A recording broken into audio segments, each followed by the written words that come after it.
called Erie.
Welcome, everybody, to Sports on Tap. I am Ed Dick alongside Rob Troutman, Josh Jeffy, and Sean Duffy.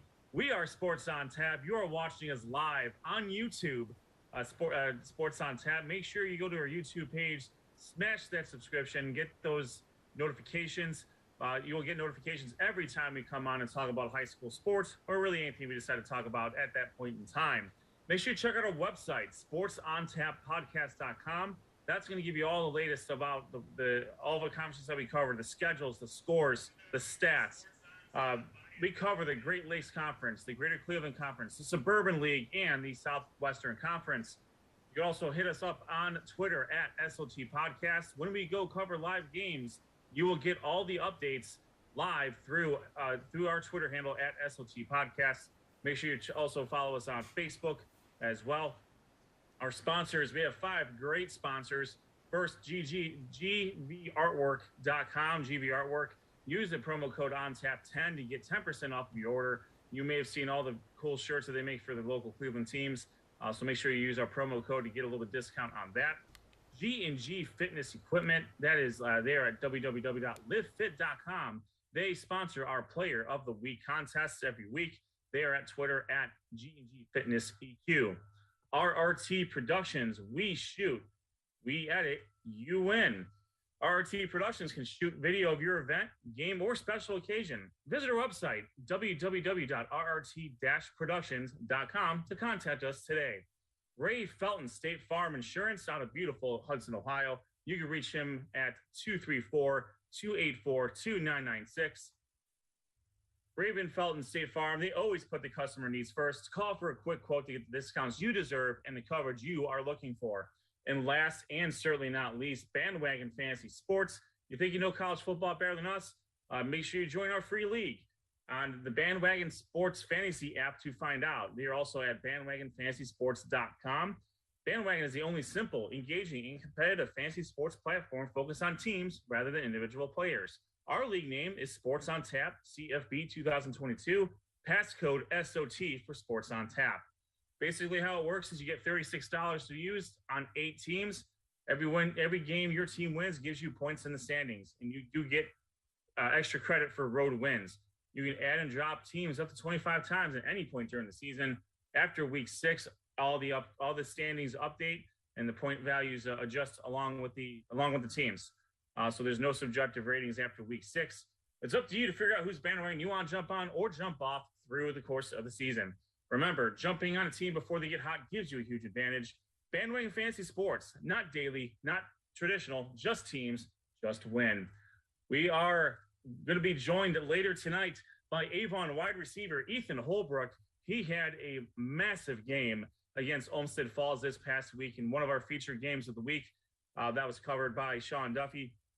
And then we were also out at Medina and Mentor. That's where Josh was at. So we're going to go through our games of the week, our featured games of the week. We're going to talk to Ethan Holbrook, wide receiver from Avon, talk about his huge game and his season up to this point. We're going to go through our Power 10, of course. And we had some changes this week, boys, and I'm looking forward to talking about those. And then we will tell you where we are going next week as well. But before we get to that, it's time for our recaps. Let's start with the Greater Cleveland Conference. Josh Jeffy, take it away. Thank you, Ed. I appreciate that. As always, a great job. We're going to start off in the GCC. Euclid gets their first win of the year. Congratulations to them. They had a 35-7 victory over Erie High. I had a little trouble getting some stats. So if anyone out there ever has some Euclid stats, toss them our way. sportsontap@gmail.com or send us a message on Twitter.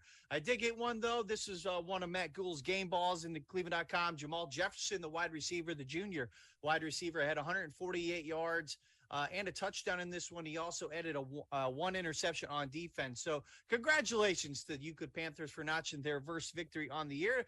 They improved to 1-6 overall. This was not a conference game, obviously, but they are still 0-2 in the conference.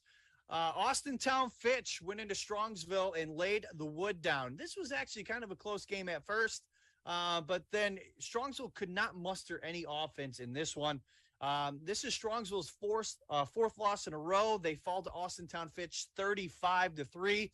No slouch, though. Austintown Fitch having a great year. They are 6-1 on the year. Strongsville drops to 2-5. Strongsville is 0-2 in the conference.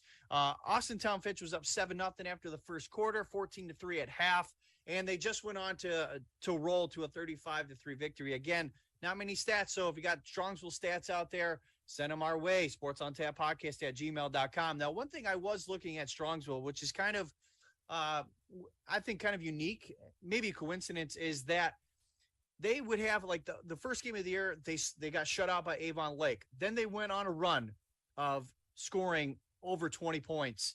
And then they had another game where they got shut out. Then the following two games, they scored over 25 points again. But those are two losses. And now this game, the offense was not to be found. They only scored 3 points. So in a way, their offense, their team is a little inconsistent, but consistent. Every couple of games, they're not going to have a good scoring output on offense. But I just found that funny. But once again, Strongsville loses this one to Austintown Fitch 35-3. And another not so close game, but this was a conference game. Solon put a whooping on Brunswick 28-0 in this one. Solon improves to 5-2, and they are 2-0 in the conference. Brunswick drops to 2-5. They are 1-2 in the conference. The scoring of the game, obviously, was all Solon, but Solon started with a Charlie Bubonics to Brian McQuaid, a touchdown pass from 51 yards out. Bubonics finished this one 24-34 for 270 yards and 4 touchdowns. He also added 62 yards on the ground. His favorite receiver for the day was Brian McQuaid, 7 receptions, 125 yards, and 2 touchdowns. Awesome running back E.J. Taylor also added 71 yards on the ground for the Comets. If you talk to Coach Manzoni during this game, and he said so as much in the Medina Gazette, turnovers and penalties stalled many Brunswick drives in this one. And this is the combination of having a younger team, especially on the offensive end. Once again, Brunswick quarterback Ethan Roxandich, not the best in terms of throwing the ball. He was 10 of 23, 91 yards, 2 interceptions. He did finish with 81 yards on the ground. This is where it's going to come back to hurt for Brunswick. They're kind of one-dimensional on the offensive end, and they don't have enough talent thus far to overcome that one-dimensional offense. They need to find some talent on the receivers. They need to find the ability to pass the ball a little bit, and then they can start to get things going. The defense, though, tried like heck to stay in this game. They only gave up 7 points in the second half of the ball game. Jimmy Toomey, once again, with an interception. He's having a great year for the Blue Devils on defense, but it was certainly not enough, as once again the Comets go on to a 28-0 victory over the Brunswick Blue Devils. The other game in the GCC was our featured game of the week, Medina versus Mentor. We'll talk about that a little later. We'll go into more depth. Let me get my notes here. But I want to say my G&G Fitness Player of the Week nominee will go to Solon quarterback Charlie Bubonics, a past guest here on the show. 270 yards, 4 touchdown passes, 62 yards rushing. Now, I know what everyone's saying. When you look at that Medina game and Medina Mentor game, there's tons of offense and ton of worthy players.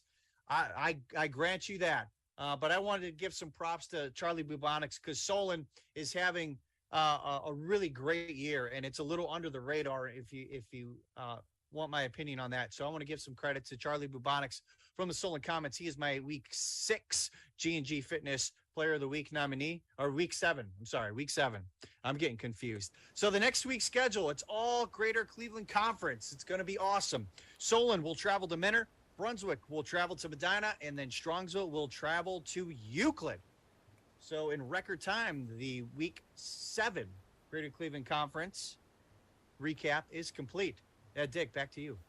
Well, certainly buoyed by the fact that we will be talking in depth about the Medina and Mentor game. And as you mentioned, the scoreboard absolutely blew up there. Look at that. Whoop, a little bit of advanced preview here. Like 52-38. And it was, I believe it was 35-31 just at the half. So there's a lot to talk about there. So Josh, we do have a couple minutes. Let's expound upon the Solon about Solon. They're 5-2 overall. They are 2 losses right now to a 7-0 Hudson team by 1 point at the very beginning of the year, and to a very good Cathedral prep team out of Pennsylvania. You got it. Now the rest of their wins right now, if you're looking at it strictly from a record standpoint, they don't have a whole lot of computer points because the teams they've beaten have not won a lot of games themselves. Right. Certainly no indictment on Solon as far as how good of a team they are. However, I am interested in your thoughts about, the last 2 games of the year, they do go against Menor, which record-wise, they're not where they want to be, but they're still a formidable opponent. And then you got Medina at the end of the year. They're certainly not looking forward to the Medina game, and they're not even looking forward to the Euclid game in between. But what are your thoughts about Solon, where they've where they kind of fit into things here, given who they've beaten and who they've lost to? Well, you're exactly right when it came to, you're kind of not sure how they are going to be because, they played a really good, game against Hudson week 1, but, kind of week 1's kind of a strange situation. You don't really know how a team's going to be, then they come back and then they start, scoring. They're kind of up in the air too. They had a 10-0 win over Strongsville in their first conference game. They only beat Stone Monroe Falls, who's only won 1 game by 3 points. So yeah, it is kind of up in the air. But I think this game against Brunswick, they're kind of getting their feet in motion here. The defense is solid, and then they're getting all facets of their offense ready to go. Seeing Menor the last 2 weeks, Menor's offense is potent, very potent. Scotty Fox has got them rolling. Jacob Snow, and we'll talk about him a little bit later. He's on a roll, playing 2 games at wide receiver, his first 2 games as wide receiver in his career, and he is rolling. So that's going to be a very tough matchup. That's going to set the tone for how they are going to be. Everyone's looking at that Medina matchup, but Menor, even though they're 3-3, they're a tough 3-3. So I know Coach Wisniewski's not going to have the Comets looking past them. We're starting to see where things are shaking out right now. I mean, Medina now has the trump card as of right now with the victory over Mentor, and for Medina, they're looking at Brunswick, Lorraine, and Solon, and provided that Brunswick always plays Medina tough no matter what the situation is, and that will be no different here this coming week. They gave Drew Allar fits. They beat Drew Allar when he was a junior. At home. So, they're certainly not going to be afraid of what Medina can bring to them, but it's certainly looking like, depending on how the results go this week, we could be looking at a de facto GCC championship game between Medina and Solon in that week 10 battle. Yeah, correct. Definitely. Very good. Excellent work as always, Josh, and we will be looking forward to talking to you later about the Medina and Mentor contest as one of our SOT featured games of the week. All right, let's get back to the screenshots here and advance here. There we go. Let's go to the Southwestern Conference with Rob Troutman. Going to help us out on this one. Thanks, Ed. Week 7 in the Southwestern Conference. We're going to start as Avon Lake. They travel to Amherst, and Amherst, they opened with the ball in this game and took really most of the first quarter on a really nice drive by sophomore quarterback Cole Norris. The Comets, they did try a 42-yard field goal. They missed, and the Shoremen, once they got their hands on the ball, they didn't waste any time. As running back Wade Nelson scored on a 52-yard run on his first carry. Avon Lake would score again before the first quarter ended. So give credit to Amherst. They really did have a nice drive that stalled a little bit. They took up most of the quarter, and you could tell what they wanted to do in the game, and that's just kind of take the ball and get a nice solid drive and keep the ball out of the Shoremen's hands. But once the Shoremen got their hands on the ball, they were tough to stop here. So Shoreman quarterback Jeremy Dzizik to wide receiver Matthew Stewie. It was 13-0 in this game. Then mistakes, they did mount for Amherst, and of course the Shoremen took advantage as quarterback Cole Norris, he fumbled on 4th and 1, and Avon Lake recovered. The next play, though, Dzizik would find Isaac Richardson from 30 yards out, and quickly it was 20-0 Avon Lake. Dzizik would finish the first half 8 of 11 for 165 yards and 3 touchdowns. It was 41-0 to start the second half, so the running clock started, and Avon Lake gets a big win, 55-14, your final score. Give credit to quarterback Cole Norris, though. He's only a sophomore, and this Amherst team is very young, so they're learning kind of as they go through this, which is a little bit of a bumpy road. They fall to 0-7. Avon Lake, since that one loss with hosting Avon, they are now 6-1 on the season. All right, let's go to Midview, and this is a rivalry game. Berea Mid-Park traveling to Midview, and this was a great game. Midview, though, they would strike first in this one as their defense made some stops that would lead to quarterback Mark Reed scoring on a 1-yard touchdown run for the Middies. The drive was 11 plays, 69 yards, and a really nice drive by Midview. Berea Mid-Park, though, they would score coming back on an 18-yard score from quarterback Troy Schick to wide receiver Josh Medino. I'm sorry if that's the wrong way to say his last name, but again, if you have the correct pronunciations here, sportsontap@gmail.com. Rob, I believe it is Medina. Medina? Okay. Thank you for that. Appreciate it. So we get the welcome. right name. Another touchdown pass from 5 yards out and only 4 minutes off the clock.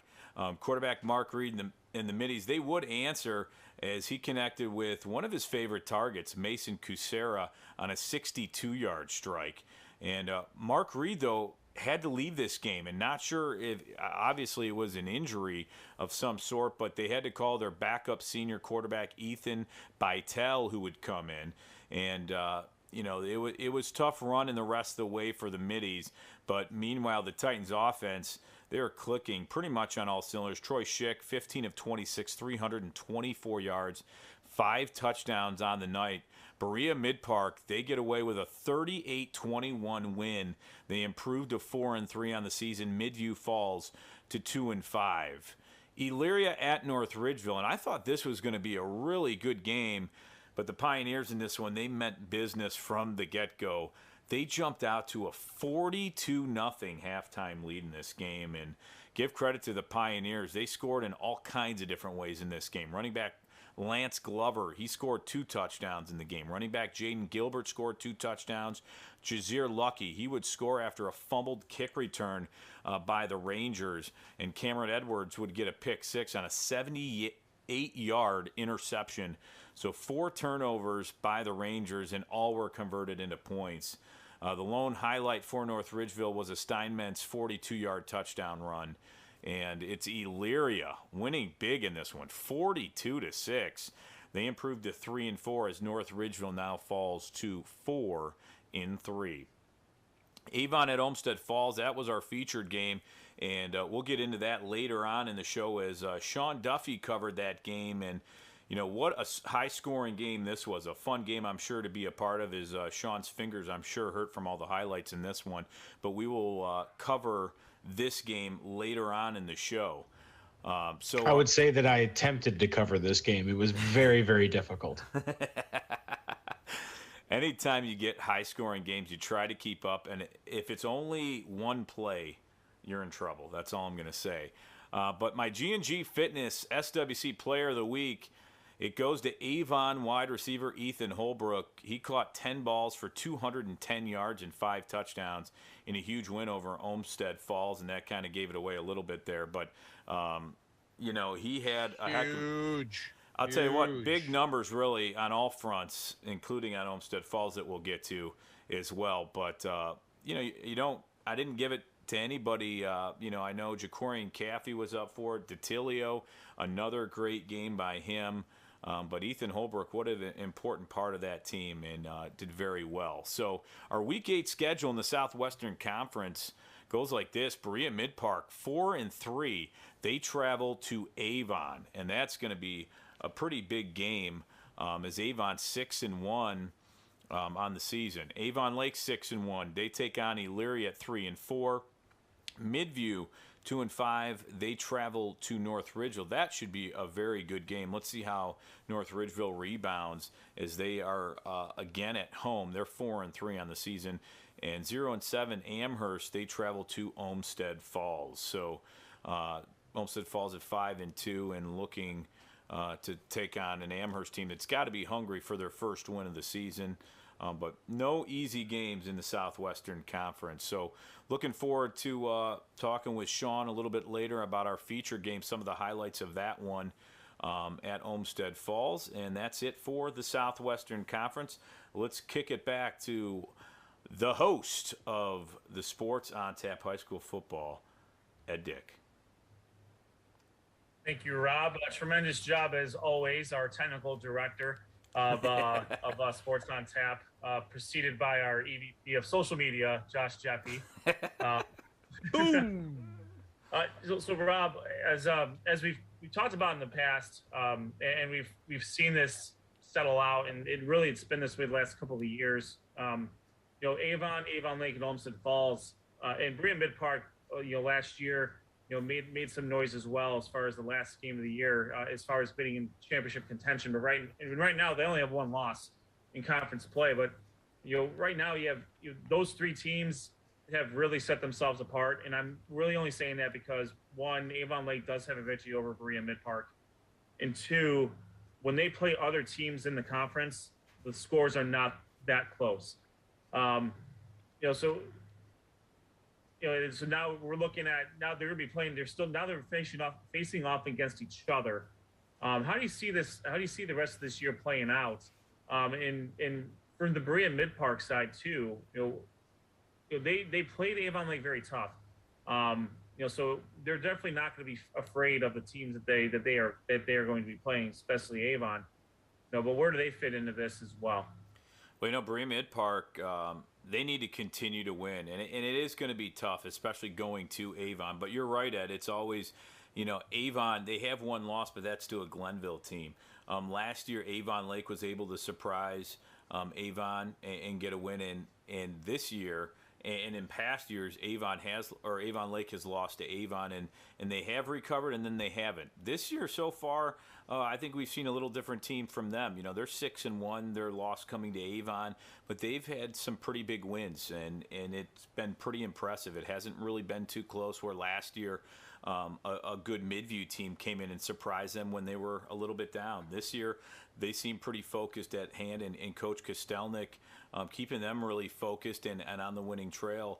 Olmsted Falls, they're going to have to. And they played very tough. They're a good team that has some offense, but if they get down, that's always been the tough thing. They like to run the football. They have so many good running backs that if you stop them and you get out in front, then you force them to pass, and that's not really their strength. They can do it, and they have, but that's not their strength. So Olmsted Falls, they have to take care of business and bounce back pretty quick. But Berea Mid Park going to Avon, that is an intriguing game to me. But the way Avon has focused, they're a tough team to stop. They have, Jacorian Caffey, the running back, and then you have Holbrook at wide receiver and Gerhardt, another running back. They have so many weapons from all over, and their defense is pretty good too. To talk about that. So Berea Mid Park, they're going to try to upset Avon this week, but they really do need to continue winning in the league play as the season goes on. I believe they still do have a game versus Olmsted Falls. I think that should be a really good game later on in the season.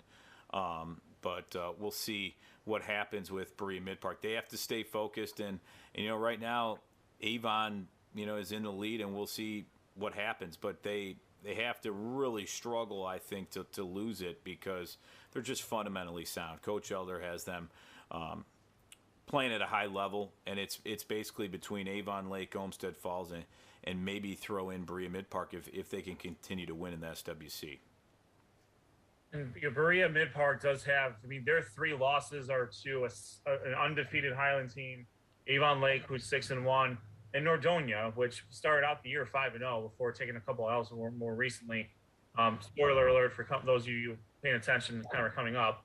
But Berea Mid Park have the talent and to hang with teams, and if they can get a couple of bounces that go their way, they certainly have the ability to take advantage of that. So to your point, I think it would take Berea Mid Park's A+ game. And maybe Avon with a couple turnovers that you wouldn't see coming. Yeah. They give Mid Park those extra possessions on offense to be able to take advantage of those. So, if they can get some stops, that'll obviously help. But if they can turn the ball over on Avon, that's going to give them a real good shot to hang around in high school football. As long as you're hanging around, you have a chance to win at the end. So that's why they play the games. That's why they play the games. That's right. All right, that's Rob Troutman with our Southwestern Conference recap. Again, we will hear from Sean and Rob about the Amherst and Olmsted Falls, I'm looking at the screen, about the Avon and Olmsted Falls contest. That was our other SOT feature game of the week, which you were able to follow live on our Twitter at SOT Podcast. All right, time has come to get to my colleague, my cohort, my compadre from the Suburban League. He's going to take you through the American and National Division. This is Sean Duffy. Thanks, Ed. Appreciate it. We'll start off as we always do in the American Division, and the theme of the American Division in Week 7 was domination from start to finish. We'll start off with Aurora traveling in to take on Kent Roosevelt. Aurora remains undefeated in the American Division with a 56-13 victory in Week 7. Aurora's Sam Retton scored 4 times, 2 of those times on a run back for kickoff return, and 2 touchdown receptions to give the Green Men a 56-13 victory in Week 7. Moving on, Copley traveled in to take on Barberton, and Barberton dominated Copley all night long. In fact, this game was 55-7 at halftime. We're talking running clock since the middle of the second quarter. It was all Barberton Magics all night long. Barberton gets a 55-7 victory over the Indians of Copley. Highland stays undefeated on the year with a 49-0 shellacking of Revere. Highland quarterback Andrew Lurch had 3 passing touchdowns on the night. Running back for the Hornets, Noah Robinson, 2 touchdowns as well on the ground. Again, as Highland's been doing for the last 6 weeks and into now 7 weeks, they've been dominating opponents and not allowing a lot of success on the other side of the ball. A big win for Highland, 49-0 at Revere. Cuyahoga Falls traveled in to take on Talmadge, and as much like the rest of the American Division, a football game did go on. It was played, and there was a final score. Talmadge gets a big victory over Cuyahoga Falls, 61-0. Ty Hurst had 4 touchdowns in the night, throwing for 191 yards. Colin Dixon had 2 of those touchdown receptions. He also returned a interception for a touchdown. Wide receiver and defensive back Nick Kuva had 1 receiving touchdown, but he also ran back 3 touchdowns. Guys, that's 3 pick sixes on the night for the Talmadge Blue Devils defense, en route to a 61-0 victory over Cuyahoga Falls. In the National Division, the big game that would kind of set the table for the remainder of the National Division was Hudson traveling to take on Nordonia. And Nordonia found themselves up 14-0 early in this game, but then Hudson did what it's been doing all year, clamping down on defense and really taking it out on the ground. Hudson running back Ian Ludwig carried the ball 38 times for 214 yards and 3 touchdowns on the night. The lone touchdowns for Nordonia were scored by quarterback Joey Palinkas on a 1-yard touchdown run, and Knights running back Zach Zender scored the other touchdown for the Knights. But Hudson gets a 28-14 victory, rattles off 28 unanswered points starting in the midway through the second quarter to get a 28-14 victory. Hudson is now positioned as the number 1 team in the National Division.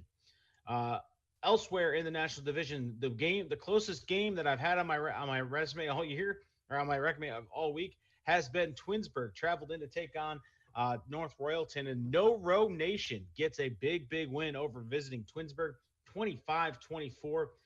No Row North Royalton running back Cody Miller rushed for 232 yards. This is his second straight 200-yard rushing game, and he scored the game-winning touchdown to give the Bears a 25-24 victory. Wadsworth gets to 5-2 overall with a 49-3 dismantling of Stowe. The big story here was that Wadsworth quarterback Luke Fisher, who's been out the last couple weeks with a shoulder injury, returned. And what did he do when he returned? He only threw 4 passing touchdowns and rushed for a touchdown, while Wadsworth running back Kyle Figueroa had a rushing touchdown on the night as well, as Wadsworth gets a 49-3 victory over Stowe. And on Saturday, the Bees of Brecksville get a much needed victory, 14-7 over Benedictine. This game was played, as I mentioned, on Saturday at Euclid Stadium. This is the second win of the season for the Bees of Brecksville, Broadview Heights. They look to continue their winning ways in Week 8. My G&G Fitness Player of the Week, got to go with Hudson running back Ian Ludwig. 38 carries, 214 yards, and 3 touchdowns. Now let's look ahead and see what we got coming up for Week 8 in the American Division. Barberton travels in to take on Aurora. Revere will travel to take on Copley. Highland will look to continue their undefeated season as they travel to take on Cuyahoga Falls. And Talmadge, again, will look to continue their quest for the playoffs as they travel to take on Kent Roosevelt. In the National Division, we have Twinsburg travel to take on the Bees of Brecksville. North Royalton will travel to take on Hudson. That may be the trap game for the Explorers. Don't know about that, but we'll see. Nordonia travels in to take on Stowe, and the lone non-conference game, Austintown Fitch, just fresh off their victory over Strongsville, gets to travel in to take on the Grizzlies of Wadsworth. And that's all that's fit to print for the Week 7 in the National and American Division of the Suburban League. Tremendous work as always, Sean. We got a couple minutes here before we get to the GLC. Let's go back to the American Division, and let's really talk about Highland here. Their dominance, they've given up 33 points this year. 33. And given who they're playing next week, which you can see on the screen, is Cuyahoga Falls. I don't see that to change much in this week unless Falls can get a return or something that we wouldn't normally think of would happen. I mean, how good is this Highland defense? Like the numbers are staggering right now.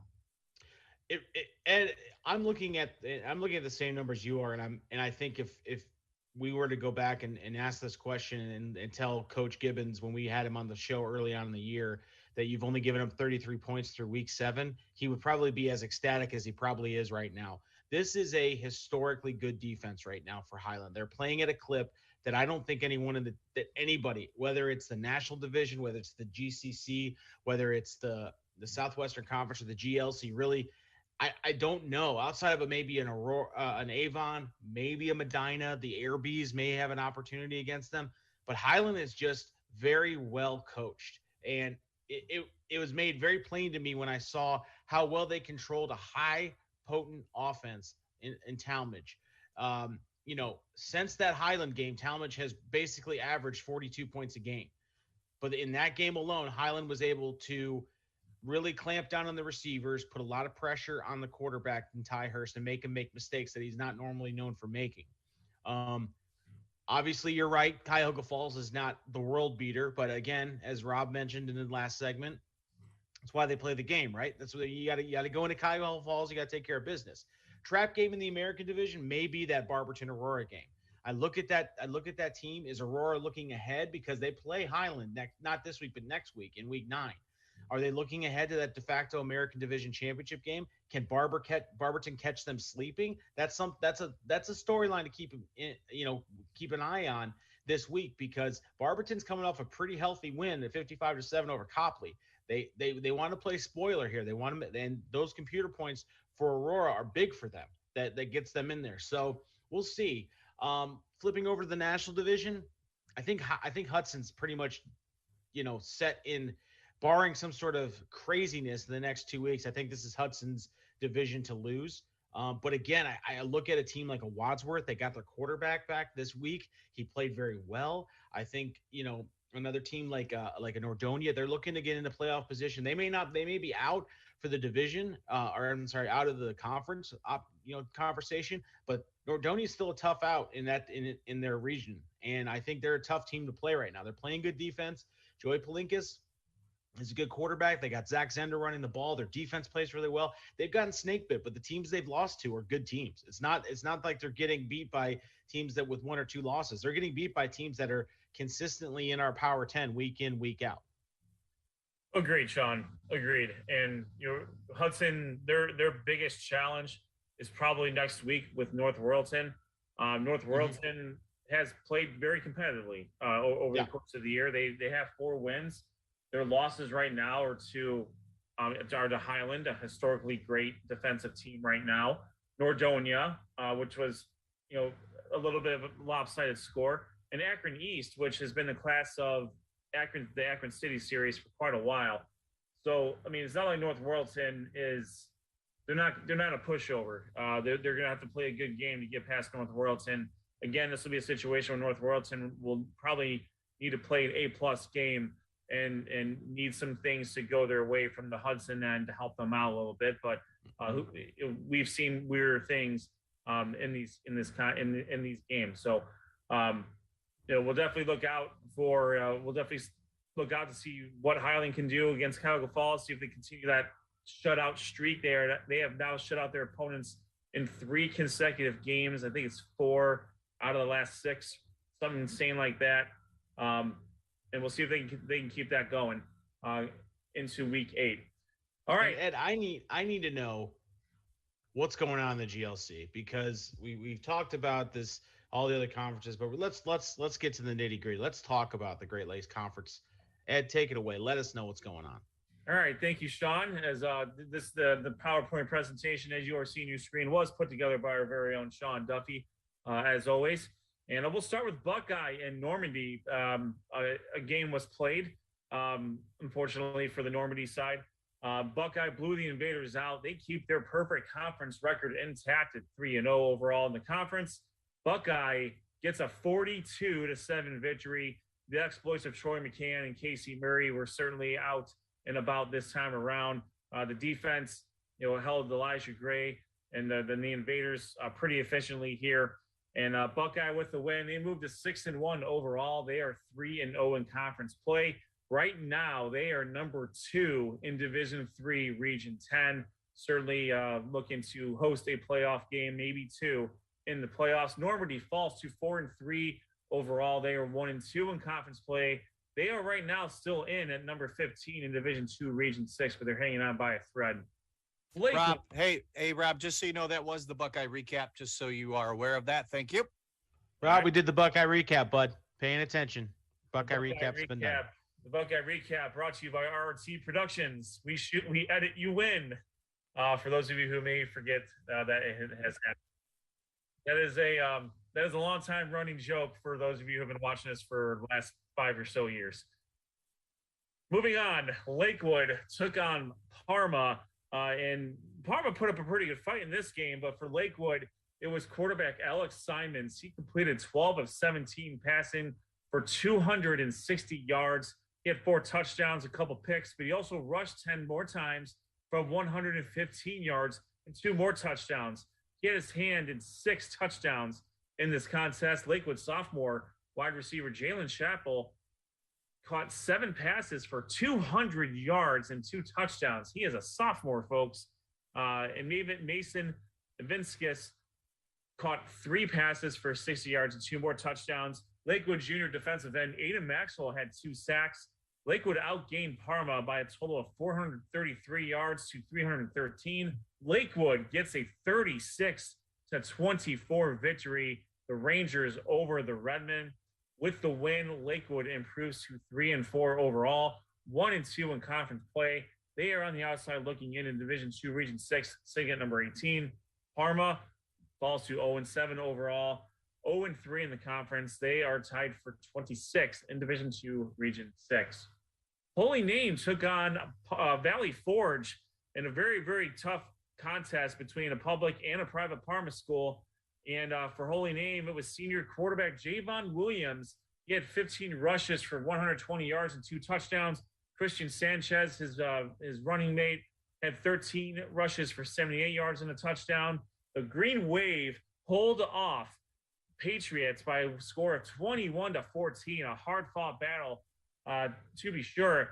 Holy Name improves to 44-2 overall. They are also 3-0 in conference play. Right now, they are number 5 in Division III, Region 10.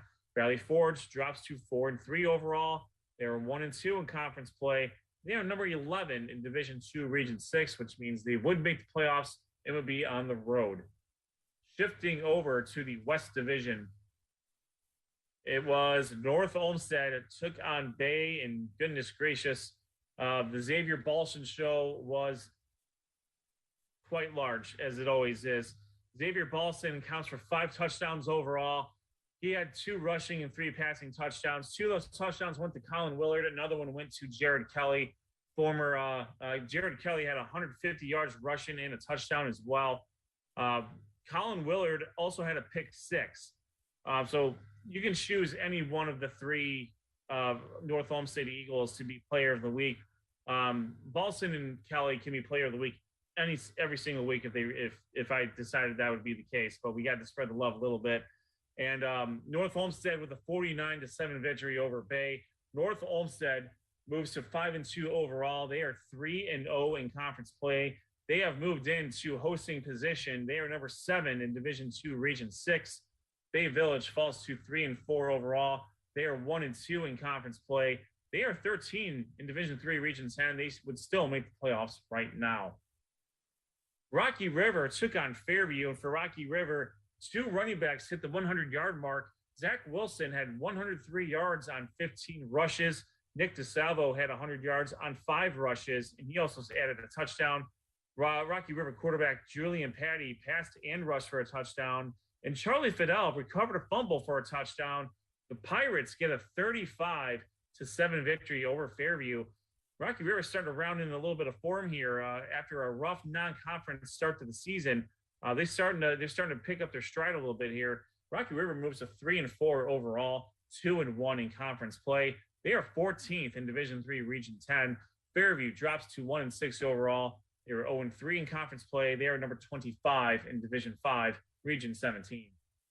Elyria Catholic took on Westlake. Elyria Catholic has been experimenting with a 2-quarterback system as of late, and it definitely was effective here against the Demons.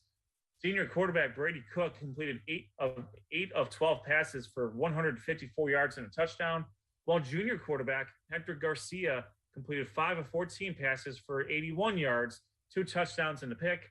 All-world running back Levi Ellis had another 16 rushes for 159 yards and 3 touchdowns. Unlike Kevin Savansky, Coach Fox knows how to use his running backs.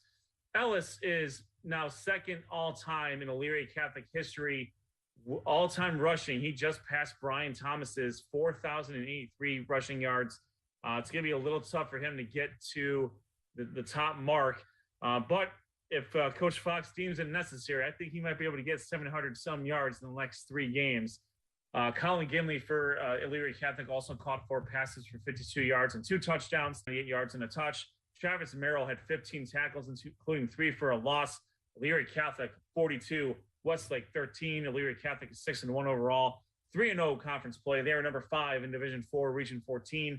Westlake drops to 3-4 overall, 0-3 in the conference. They are on the outside looking in Division 2, Region 6 at number 19. Next week's schedule, Lakewood will travel to Buckeye to take on the Bucks there. Valley Forge and Parma will do battle in an all Parma contest. Holy Name will take on Normandy. That game will take place on Thursday night. And we'll see what happens here. We kind of have the haves and the not as good teams all playing each other here. So I think we'll have an expected result out of most of these contests as we do battle here. In the West Division, Fairview takes on Bay Village. Rocky River and Westlake are going to do battle in a rivalry game. That's going to be a great matchup, I believe. But the big one, Elyria Catholic and North Olmsted. There are lots of computer points. There are lots of ramifications for a Power 10. And probably most importantly, the lead spot in the Great Lakes Conference Championship game. The winner of this game is probably going to punch their ticket to that game. And I believe, spoiler alert, we may be at that game. We will find out a little later in the show. So right now Buckeye and Holy Name are 3-0 in conference play. They will play in week 9 to essentially determine the championship and the East Division championship and who's going to move on to the championship game. Elyria Catholic and North Olmsted are both 3-0. They will play, which will probably be the West Division championship game this week as well. So lots of computer points on the board here as we shift on. So that is the Great Lakes Conference for week 7 in our matchups for week 8. Gentlemen, all right, there's a lot to digest there, lots to talk about, but we are currently awaiting our guests for tonight. We have Avon Avon receiver Ethan Holbrook, and it looks like he's here. There we go. We are joined live by receiver for the Avon Eagles, Ethan Holbrook. Just to run down his stats in case you weren't paying attention before. Well, actually, we didn't go over them, did we? They were mentioned. He had 5 touchdowns on 10 catches and 208 yards in his victory over Olmsted Falls. What a great game, Ethan. Welcome to Sports on Tap. Thank you for joining us tonight. Yes, thank you. Thank you for having me. Wow, what a great game! Talk about the game. I think that's just a great starting point. Yeah. Let's talk about your thoughts about the game and how things went, and just break it down for us. All right, well, so the way they play defense allowed for us to be able to, execute our quick game or to run the ball to give it to JC and Gavin, RPO type stuff. And so, that night it just happened to be a lot of quick game passes, and I was just, the line was able to block great. Sam was making great throws, dotting me up. And JC, and then, after we got that established, JC and Gavin were able to establish the run game and put on some touchdowns for us, and the line blocked great. Ethan, again, thanks for coming on, and I'm shocked you're still able to be upright right now, because it seems like you were all over the field, both offensively and a little bit on defense too, if I was following everything correctly. But one thing there's a couple things that jumped out to me because I was live at that game, was how quick it seemed like you and Sam had kind of a connection, and knowing where at least he would know exactly where you'd be on the field. Can you talk a little bit about how long you played with Sam and how you guys kind of have a little bit of a connection there when you guys are connecting like that on the field? Yeah. Sam's one of my really good friends. We've been playing football since I can even remember, honestly. And even back in baseball, I subbed for his travel team. I wasn't fully committed into that yet, but even those times, those were great. We were able to develop that chemistry. And over the summer, Sam grabbed all of us receivers, we're like, let's go. So we were running routes, getting the chemistry going. And, even during, even before that, just everything's been going great, and he's been doing really good. He's hitting all of us for good gains, and that's just really all it comes down to. So he's great. Yeah. Josh, you're on mute. Yeah. Rookie first mistake. day. Sorry, His Ian. first day. First show. It's Sorry. social media, not of sound, obviously. Sorry. Yeah. Well, I'm too busy thinking of this sweet question. So, Okay. Ethan, let's talk about your performance. Having good games is having good games, but when you go into a game and you have 5 touchdowns, over 200 yards receiving, what's going through your head during that game? Is it a blur to you? Is it just you get this feeling like, hey, nothing's going to stop me? Like, we got so many things going. And when you do, as the game goes on and your confidence builds up, do you feel like nobody can stop you? At the beginning of the game, it's like, all right, first touchdown out of the way. We just got to keep putting points on the board and get away with this one, beat Olmsted Falls. But then as it kept happening, I was like, wow, I could go all night, I guess. Sam just, as long as he keeps throwing the passes and as the line keeps blocking and JC gets good runs and Gavin, we could keep going all night. We put up 63 on the board. It was great. Offense was clicking on all cylinders.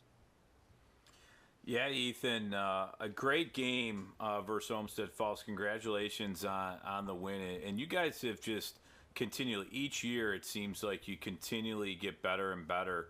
You guys have been good for a long time. What's it like playing under a coach like Mike Elder, who's been there a long, long time? And, he really instilled the same structure, and he holds guys accountable. What's it like playing for Coach Elder? Because it seems like every year he really does a nice job with the offense, with the skill sets of, say, the wide receiver. Then you have a running back like Jacorian Caffey who can run the football, so he gets some love sometimes. But then Sam DiTilio and you are a big-time pairing there. And then you got Santee who seems to score, have that one deep, long pass, I think, every game, it seems like. So what's it like to play under Coach Mike Elder? Well, he's a very intense man, I'll say that, but he balances that up by showing his love for us and that, he cares about us. He cares about how we will be as young men in the years to come. That's kind of how it balances that out. It's like I'm gonna be a little hard on you in the reps. Make sure you're doing everything right, but down the line, I want you to take these qualities of determination and accountability. To be the good young man that I know you can be. And it's just every week after week when we're playing football, on Friday nights, it's really just we're all it's just whatever the call is the call, and whoever's going to get the ball, we're all going to give 100%. We know that, and we don't care who scores, just as long as we cross the goal line. And next offensive series, doesn't matter who has the stats or whatever, just as long as we keep rolling. And rolling, you guys certainly are. We're talking with Ethan Holbrook, wide receiver for Avon. You guys have had tremendous success over the last half a decade, advancing as far as the state semifinals pretty much every year. And we asked Coach Elder this at the beginning before the season, but I want to hear it from a player's perspective. Being able to play those extra games and getting those extra practices when not a lot of teams are doing that, how much has that benefited you guys and you personally? Well, it's benefited us a lot. I mean, in the regular season, when we get up on opponent by a lot, we put in the younger guys to get them that experience and to do, as Coach Elder says, build depth later down the line, so that when we have, he was talking about it today, when we're going to need all hands on deck when it comes to those, to those parts of the season, week 3, week 4, week 5 of the playoffs. Some people are going to get injured on the starting offense or defense. So the question is, who's going to step up and fill in the shoes and, perform. So we have to be ready for that every practice. Well, Ethan, you got, obviously it was a big game last week against an opponent that you guys are, always plays you tough. And nothing was more evident than that, what I call the wildest third quarter I've ever seen in football, because at a certain point, I don't know I think every spot on that field was traipsed by either you or Jacorian Caffey, or on the flip side, Rocco Conti. It was just explosive play after explosive play in that quarter.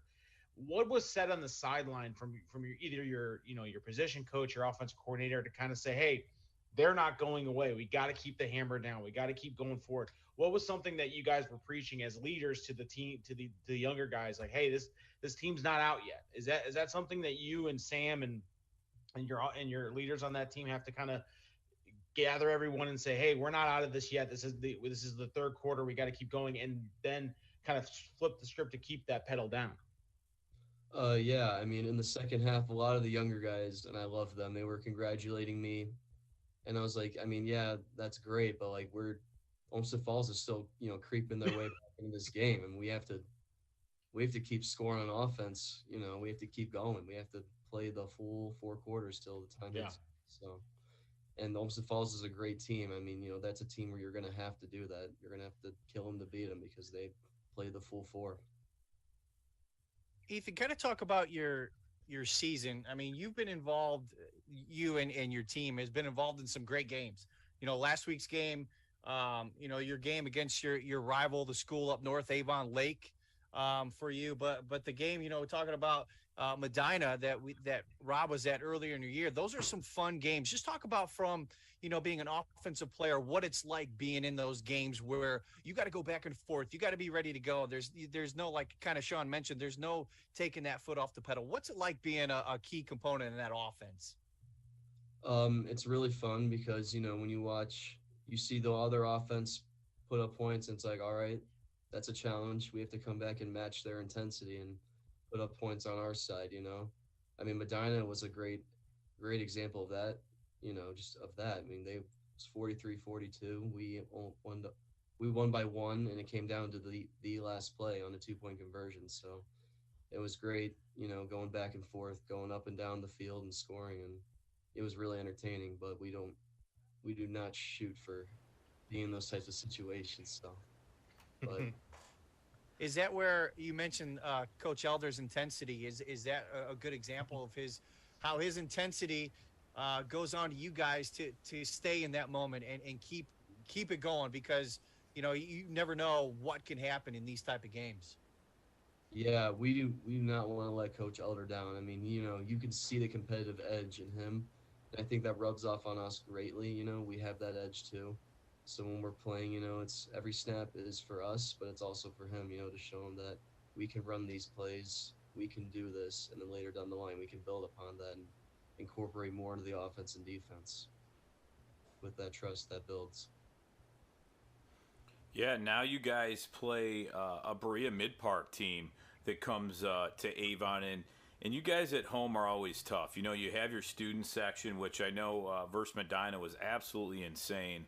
They go crazy, and yet your fan support's always great. It's always a packed house. What's it going to be like this Friday night? You play a good Berea Mid-Park team that seems to be able to put up a lot of points. On your side of the ball, their defense is pretty active. Hudson Devins is a guy that plays both ways.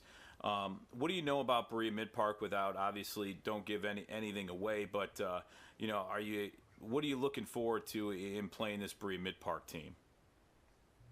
Well, when I walked into the locker room, Coach Giacchetti was basically hitting all those points that you just said. Hudson, he's a good running back.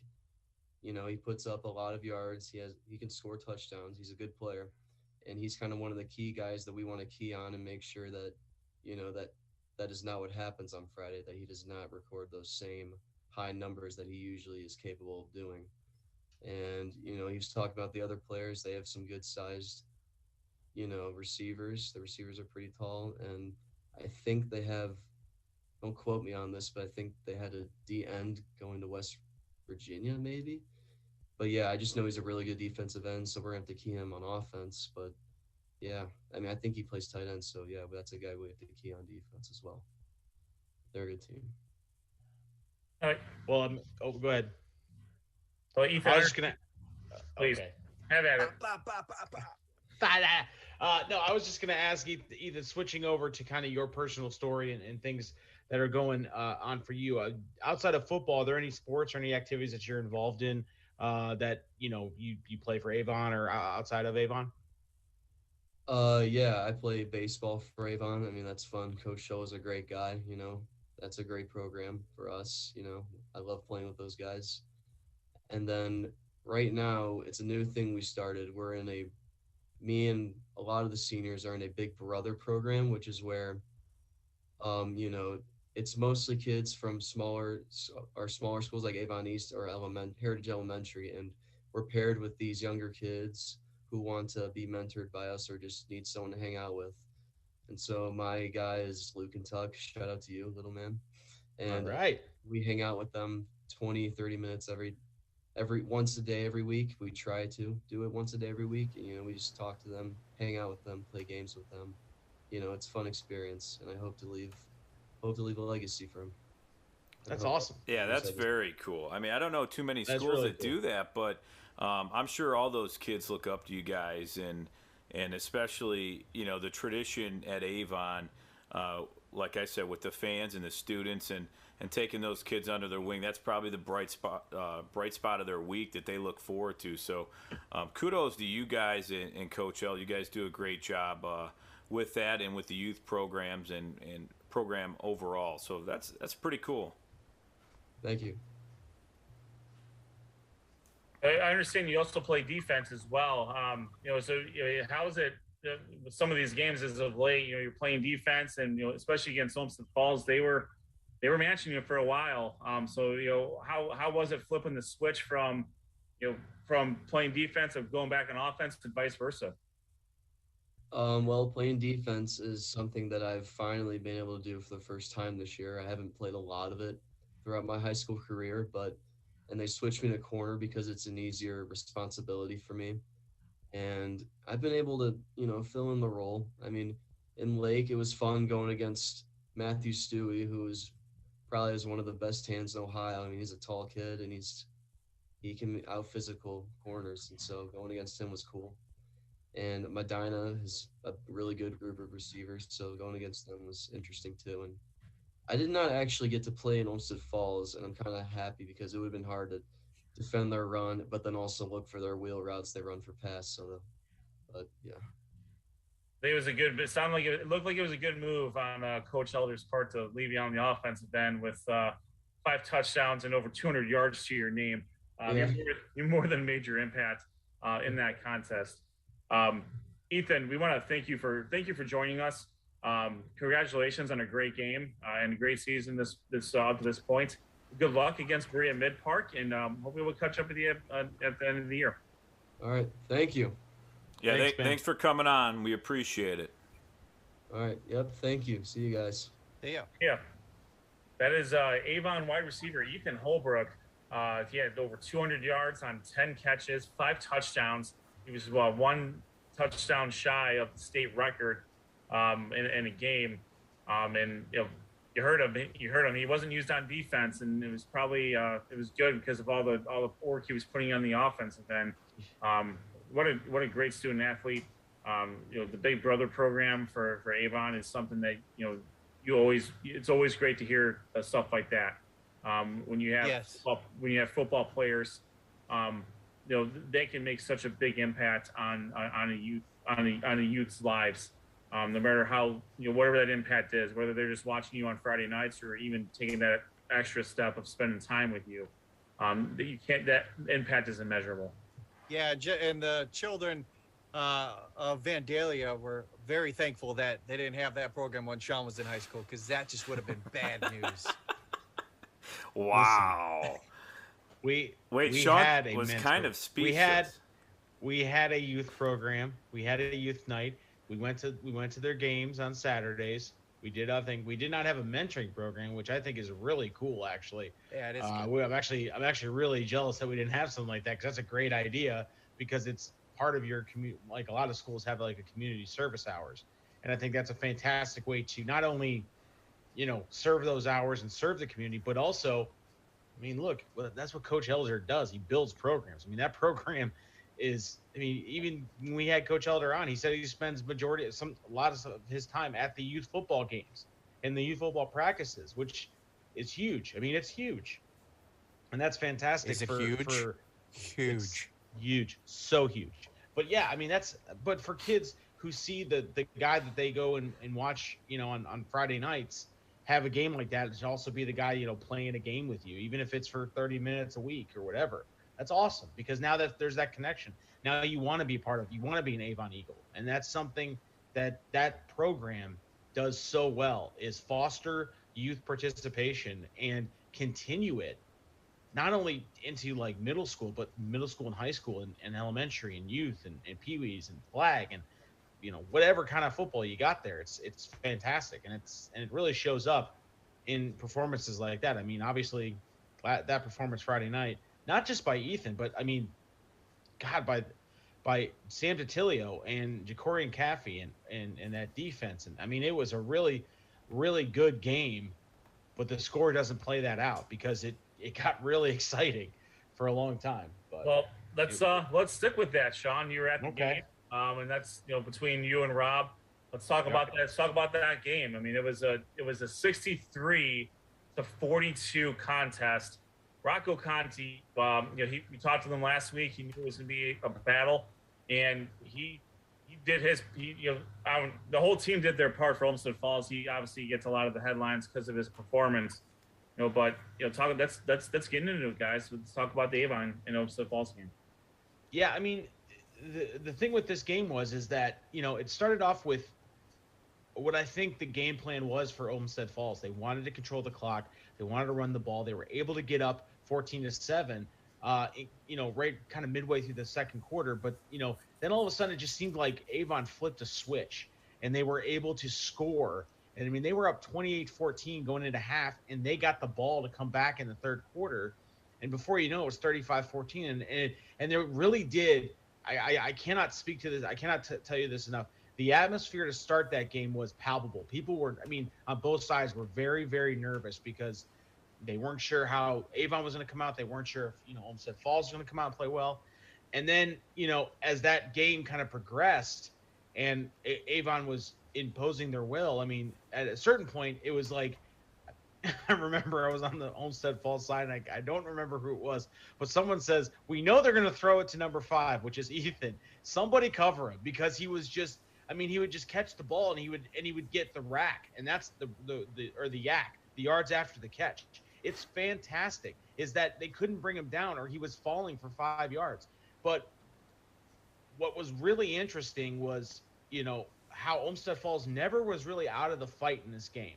But they were using those big plays that Rob mentioned. When they're behind, they don't throw the ball as well. They got a couple of big runs. They got a couple big runs by Rocco Conte. They got a 90-yard touchdown return, or a kickoff return, which kind of made it closer. But every single time that Olmsted Falls got it within maybe a touchdown, 2 touchdowns, they would just kick it into another gear offensively. And at that point, they really leaned heavily on controlling the clock, and it was Ja'Cory Caffey time.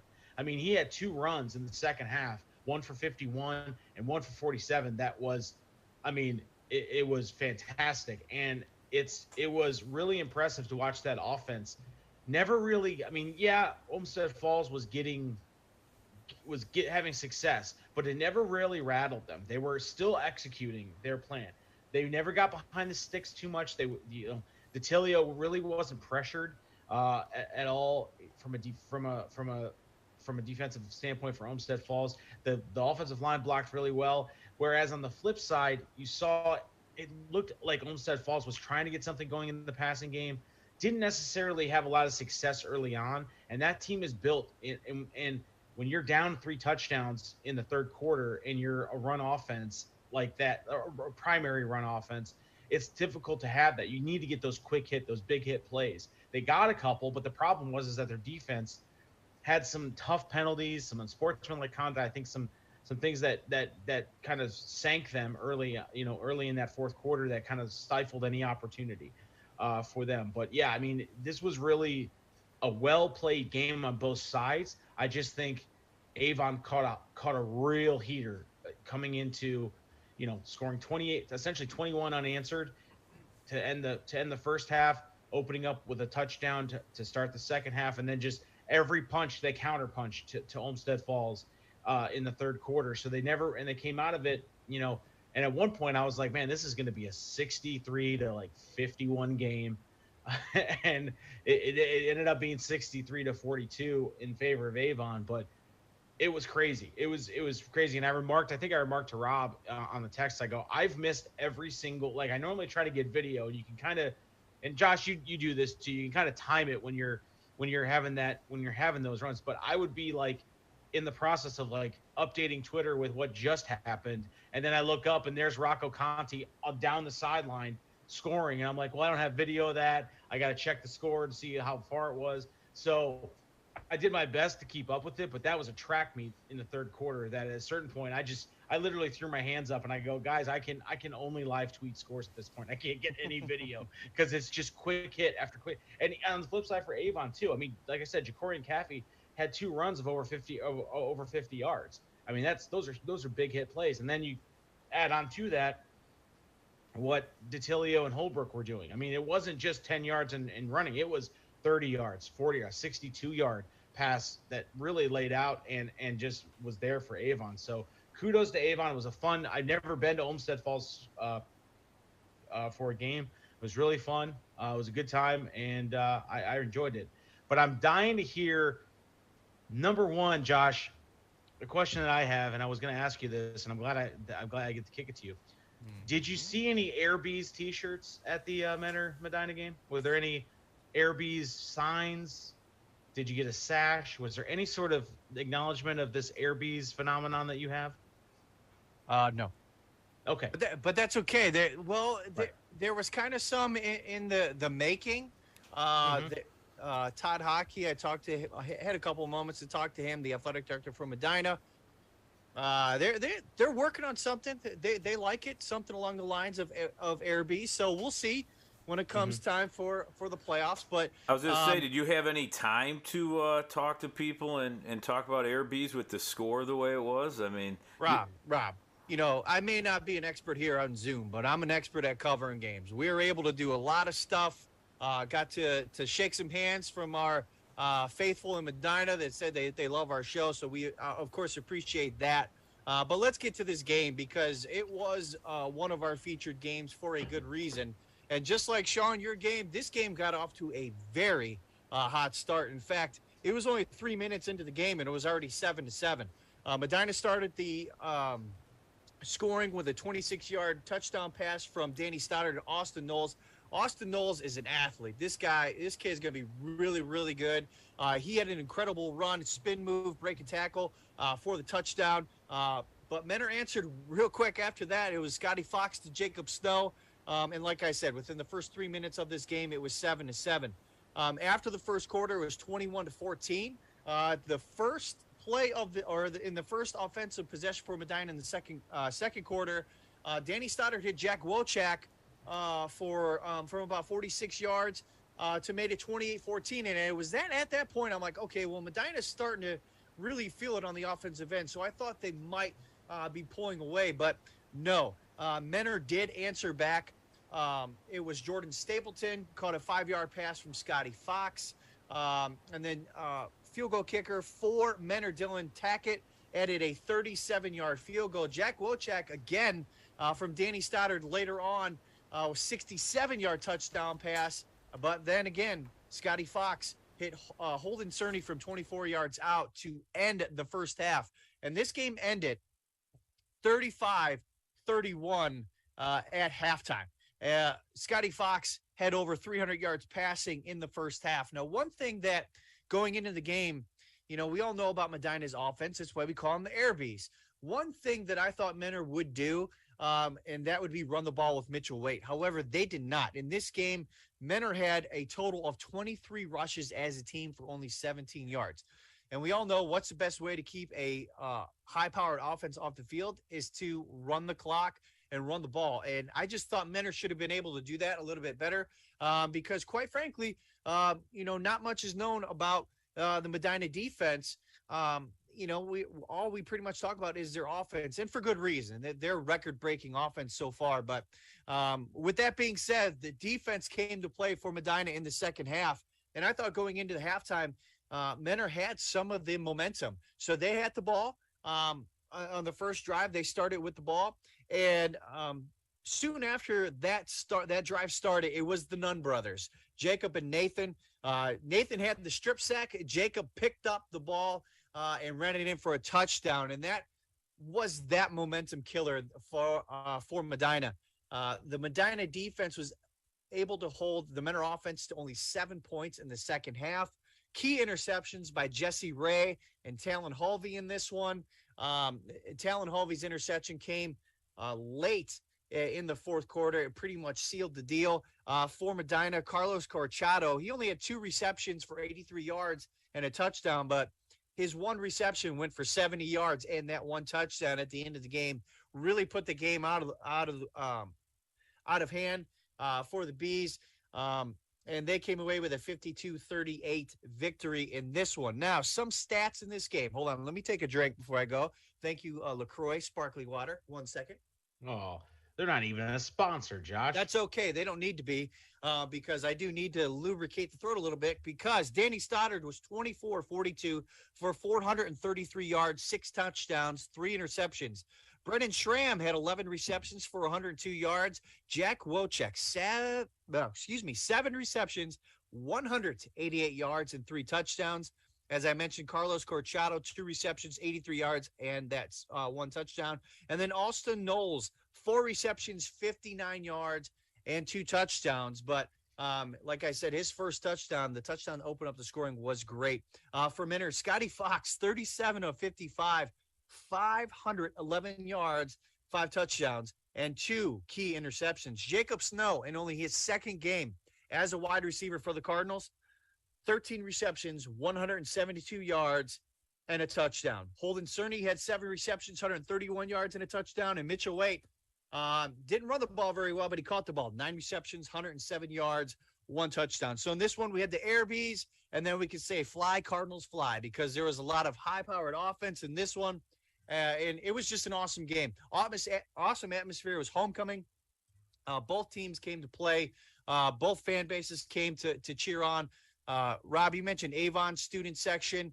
And this one, the Medina student section, really doing a good job. they got a lot going on. When you talk about the class of the GCC, when you talk about GCC football, this was definitely the cream of the crop. As Macho Man says, it always rises to the top. They did it was an awesome game. I have to be remiss if I didn't mention once again Talon Hovey in this game. He did have that key interception, but on defense, he also added 12 tackles. 5 of them were solo, and he had a great defensive game. Same thing with Jesse Ray, 9 tackles. 2 of them were solo. And Nathan Nunn, he was the one who had the strip sack. He actually had 2.5 sacks in this game. So Medina's defense, not much is talked about them, but they came out to play. And Menor was shooting and firing, trying to keep up with Medina, and they did, for the most part, did a good job until the second half, and then the Bees defense really locked down. So a solid 52-38 victory for the Bees, the Air Bees, and they improved to 6-1 overall, 3-0 in the conference. Menor drops to 3-3, and they are 1-1 in the conference. Nicely done. Featured games. And hey, everybody can go to the website sportsontap podcast.com and see the highlights, because I'm still showing them right now from the Medina game, and had a chance to show Sean's game with Avon and Olmsted Falls. And, Sean, one thing I completely forgot about is that they got a new field at Olmsted Falls, so it's not they did. It looked like it wasn't natural grass there. Nope. It was turf. Yeah, it's turf now, so it looked pretty nice. But 2 really high-scoring games, that's for sure. And obviously, pretty good atmospheres. It looks like at each game. But great job by both of you guys to go to these games and get a lot of great highlights. Yeah, no, it was a. We sometimes we have a tendency to pick the games that we thought might be exciting that may not turn out that way, but I think we've been on a pretty good run as of late. Not only have there been good games, they've been very, very high-scoring games. So the thumbs up certainly been getting a workout from our correspondents there. I forgot to mention during the GLC recap, the G&G Fitness Great Lakes Conference Player of the Week nominee was Alex Simons, quarterback from Lakewood. He definitely deserves his just due, so I apologize for missing that one. Just a reminder of what he did. He was 12 of 7 passing for 260 yards and 4 touchdowns. He also rushed 10 times for 115 yards and 2 more touchdowns. He had his hand in all 6 touchdowns scored by Lakewood in their 36-24 victory over Parma. Congratulations to Alex Simons as the Great Lakes Conference G&G Fitness Equipment Player of the Week nominee. And I think we should let's just roll into that real quick. Sounds good. Josh, set it up for us. Yeah, so our Week 7 G&G Fitness Player of the Week nominees, just quickly recap, from the Suburban League was Ian Ludwig. From the SWC was our guest tonight, Ethan Holbrook. From the GCC, Charlie Bubonics from Solon. And then the aforementioned Alex Simons from Lakewood, who represents the GLC. Come on, SWC. Come on, baby. Let's go. Let's take with a total of 70% of the votes. It does go to Ethan Holbrook, our guest today. Avon coming out strong. Wow. Followed up by Ian Ludwig. Wow. Hudson. Alex Simons comes in with 7.3% of the votes. And the GCC. Come on, Solon, we need you there. Charlie Bubonics, only 4% of the votes. We need you better than that. But congratulations to Ethan for being nominated and winning our Week 7 G&G Fitness Player of the Week. Nice. Congratulations. And well-deserved, I would say. I mean, just given the performance, that's... Yeah, I mean, all the players had really great performances, and there's other players out there that had great performances. So if, anybody out there, has stats and a guy that they'd like, you can tweet us at SOT Podcast, because we're not going to get to see every single player out there that, has an amazing game. And if you want them to be recognized, let us know. Absolutely. All right, I think it's about that time now, boys, to get to the Power 10, and then we'll talk about where we're going next week. So, is there movement? Has there been movement? There has, in fact, been some movement. So, oh dear. On the bubble, Okay. we have a couple new teams up here. North Olmsted has jumped up to number 11. Huh. They have been playing out of their minds as of late, and they're on about as big of a hot streak as any team at the moment. They're putting up over 50 points a game. They have a triple-headed monster between Xavier Balson, Jared Kelly, and Colin Willard. Their defense is playing pretty well, and they've certainly, we talked to Jared Kelly after some of their earlier losses, when they're still trying to figure some things out, and boy, have they done that. They will get their major test coming up this week against Elyria Catholic, and we will certainly see where they shake out. But they have done enough to merit where they are at. They're number 7 right now in Division II, Region 6, which is no joke at the moment. So North Olmsted makes the big jump. Nordonia drops out of the top 10. They took a couple of tough losses to some very, very good teams. But that just also speaks to the strength of some of the teams that we cover. And then Talmadge got a very good victory. And their losses are also to some very good teams. So no shame in where they are at the moment, but that's how the bubble shakes out for now. All right. Now, the Power 10, number 10 is Olmsted Falls. They do not drop out of the top 10. They stay in the top 10 because their losses are some very good teams. There's no shame in losing to the defending state champion and the 5-time running Division II runner-up, whatever Avon's done over the years. They have a couple good victories on their resume as well. They do have some good games coming up as left in their schedule. So they got Berea Mid-Part to end the year. So we'll certainly see where things shake out for Olmsted Falls over the course of the season. Hey Ed, can you go full screen with that? Can you go full? That's full screen as it gets, dude. Because we're kind of on the feed now. I can kind of see who's coming up next before you announce it. Oh, we are? Whoops. Yeah, I can see the next animation. Hold on a sec. We don't want to give it away too much. We don't want to give it away. Give it away now. Let me go back to the bubble screen then. We already gave this away, so why not? All right, here's this. Perfect. Yeah, this. there we go. There we go. Yep. So we do Way to be. See, we went through the technical difficulties today. We fought through them. We got through them quickly. Right. Nothing ever happened. Sure. All right. So there we go. Olmsted Falls. Number 9, Aurora jumps up to the number 9. They are in a collision course with Highland at the moment, and we'll see. So we'll absolutely see where they're going to end up there. Right now, Aurora, their only loss, I believe, is to Riverside, and Riverside is a very, very good team. Sorry, let me get my numbers up here so I can justify what I'm talking about. Right now their best win is the Talmadge win.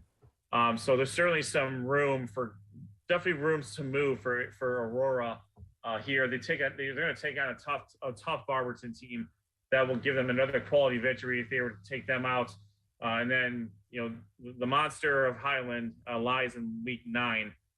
They will be hosting that game, so that Highland will have to travel a bit on that one, but Aurora clocks in at number 9.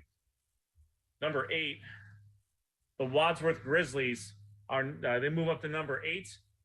Wadsworth, they've, for all intents and purposes, played their best games in the conference. They've taken their 2 losses are to Medina and Hudson, and the Medina game, they lost both by 10 points. So they're very competitive in their losses.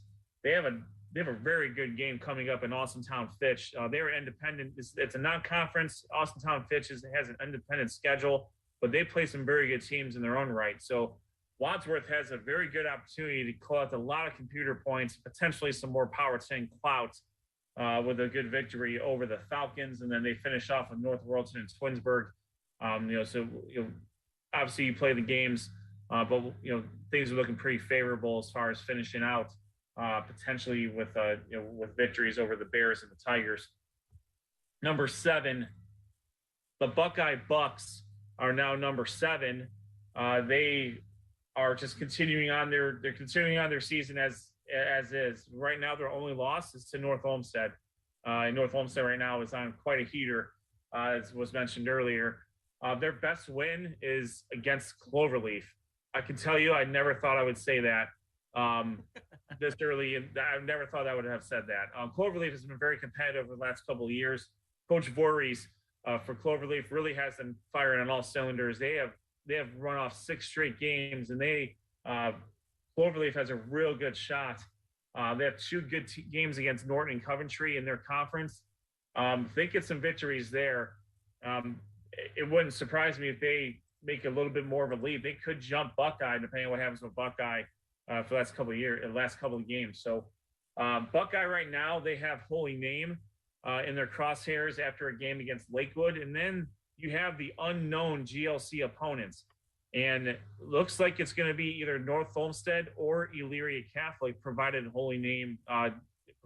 Buckeye beats Holy Name in week 9. So Buckeye also has a little bit of room to improve here, but they've dominated pretty much every game they've played, with the exception of North Olmsted. Number 6, Elyria Catholic is now number 6. They moved up. Buckeye and Elyria Catholic moved up, and then Elyria Catholic, I have them overtaking Buckeye now at the moment.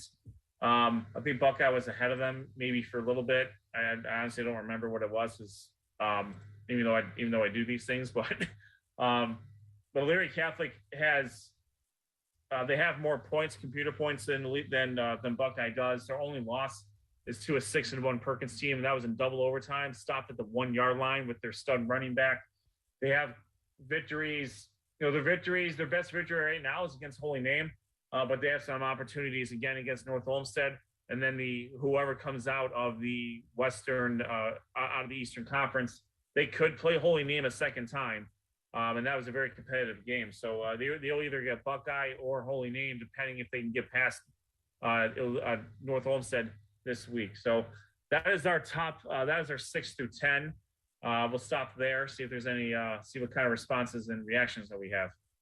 I like Wadsworth at number 8. This is a big game for them. Austintown Fitch is a very good team. If they can somehow come out with a win, I really honestly do think they have the ability to move up even higher in these rankings. Yeah, I'm happy Olmsted Falls is still in the top 10 because, like you said, I mean, they did lose to Avon pretty good this last week, but I mean, they lose to a really good Chardon team, so that's their 2 losses. Now, how are they going to regroup there? But realistically, I mean, you have some really good teams. I'm impressed with North Olmsted. After their loss to North Ridgeville, I mean, that was really a tough loss for them. But, man, since then, they have been absolutely on fire. And, it's pretty easy to lose to a North Ridgeville team and kind of get down on yourselves. But I guess they couldn't get down too quick there because, they have a lot of games left. And look what they've done. I mean, Jared Kelly and Xavier Balson has done a great job being the leaders of that team and just continue to roll. So Buckeye, though, in the top 7, it's going to be, like you said, there's going to be some collision courses there with Elyria Catholic that I'm pretty excited about. I like what the Great Lakes Conference does at the end of the year with the East playing the West. I like that idea, and I think you're going to have some really great matchups at the end of the season. I think we're in a situation when you look at Elyria Catholic and you look at Buckeye, that's going to sort itself out here in the next couple of weeks. Specifically, obviously this week with Elyria Catholic versus North Olmsted, that's going to really give them the opportunity to either move up or, fall out of this if they lose to North Olmsted, and vice versa for North Olmsted. North Olmsted can pull that win. I mean, that's got to rocket them up because that's huge for them in the GLC. A little surprised to see Olmsted Falls still in the top 10. And again, I know, given where Avon was, I really did think that given how the trajectory of Olmsted Falls after a tough loss of Avon versus the trajectory of a North Olmsted, that we might see, that those two flip. I understand that the albatross of the North Ridgeville loss is hanging on North Olmsted a little bit, and I get that. But, as hot as North Olmsted is, I thought maybe they creep into the top 10, but I'm not, super upset about it because it does make sense. Olmsted Falls has been playing tough all year. They got two, I mean, no loss is good, but two really good losses there to two teams that are significantly, better than the losses of North Olmsted. But I thought maybe Professor Ed there would give in to the heater that North Olmsted is on and put them at number 10 with a bullet, but to set up maybe a top 10 matchup this week, but we'll see. Is that what we're calling Ed? Are we calling Ed the professor? I don't know. I'll tell you this. Compared to where last week was, they jumped a lot of teams. I mean, they jumped over Menor, they jumped over Talmadge, they jumped over Nordonia, they jumped over Solon. Because right now their best win is better than Olmsted. It's better than Solon's best win. It's better than everyone's best win, with the exception of maybe Menor. Menor's lost 3 games, and I can't not take that into account. They have lost 3 games to very good opponents. Believe me, I completely understand that. And their victories are over teams that could serve a little bit better, but their big victories against Riverside. And that's right now, that's probably one of the better losses you could possibly have in your schedule. Plus, they lost to St. Ignatius in triple overtime. No shame in that game either. But as we've mentioned earlier, we reward wins and losses here. Not all wins and losses are created the same, but all these other teams have done their work and done what they do with their schedule, so they deserve to be rewarded with this respect. So, moving on to the top 5, Avon Lake is number 5. Really, not a whole lot of change there. They continue to take care of business. Their best win right now is over Berea Mid Park and probably St. John Baptist. So they need a little bit of help from some of their non-conference games to give them a little bit of a boost. But if Berea Mid Park can take care of some business, it's going to be a competitive game, I think, against Elyria. I mean, Elyria has given Avon and Elyria and Olmsted Falls some fits. They haven't been able to overtake them all the way, but Elyria is going to give them a game at the very least. So, in Avon Lake right now, they still have Olmsted Falls in their schedule too. So there's certainly a little bit of room for movement there, depending on how Olmsted Falls finishes out the year. Number 4, the Air Bees of Medina. A very, very good victory over Mentor. Right now, Medina's best win, I believe, is – what is their best win? Their best win is over – actually, it's over Menor. Oh, no, it's over Wadsworth. They have a victory over Wadsworth right now, and Wadsworth is number 8 at the moment. Medina is number 2 in Division I, Region 1, which is certainly no joke there. They would also could stand to get some help from some of their non-conference. I don't think you expected Stowe Monroe Falls to be 1-6 at this point of the year. Warren Harding's usually pretty competitive. They're 2-5. So some of those games that we thought would be better would benefit them in the longer run just haven't come to fruition yet. So they have Brunswick, Lorraine, and Solon at 5-2 coming up. Solon gets a victory over Mentor. You could potentially set up that conference championship game at the end of the year, and Medina could get another solid victory under their belt. So Medina, the Air Bees, coming in number 4. Number 3, the Hudson Explorers. They kind of hold serve. Hudson they're going to take on, they got Brunswick coming up in a non-conference. And right now, their best victory is over Solon and Wadsworth and Nordonia. They all have 5 wins right now. So the collective of those teams could potentially carry them up a little bit, depending on what happens with the top 2 teams. Right now, there's not a whole lot of points left on the board from a computer point standpoint. They play North Royalton, a 4-3 squad. They finished with Brunswick and Stowe. None of those teams are going to give you too many level 2 points, but they're certainly in the driver's seat for the National Division Championship, as you mentioned, Sean. And there's certainly no shake there. Number 2 is the Highland Hornets. Oh, buddy.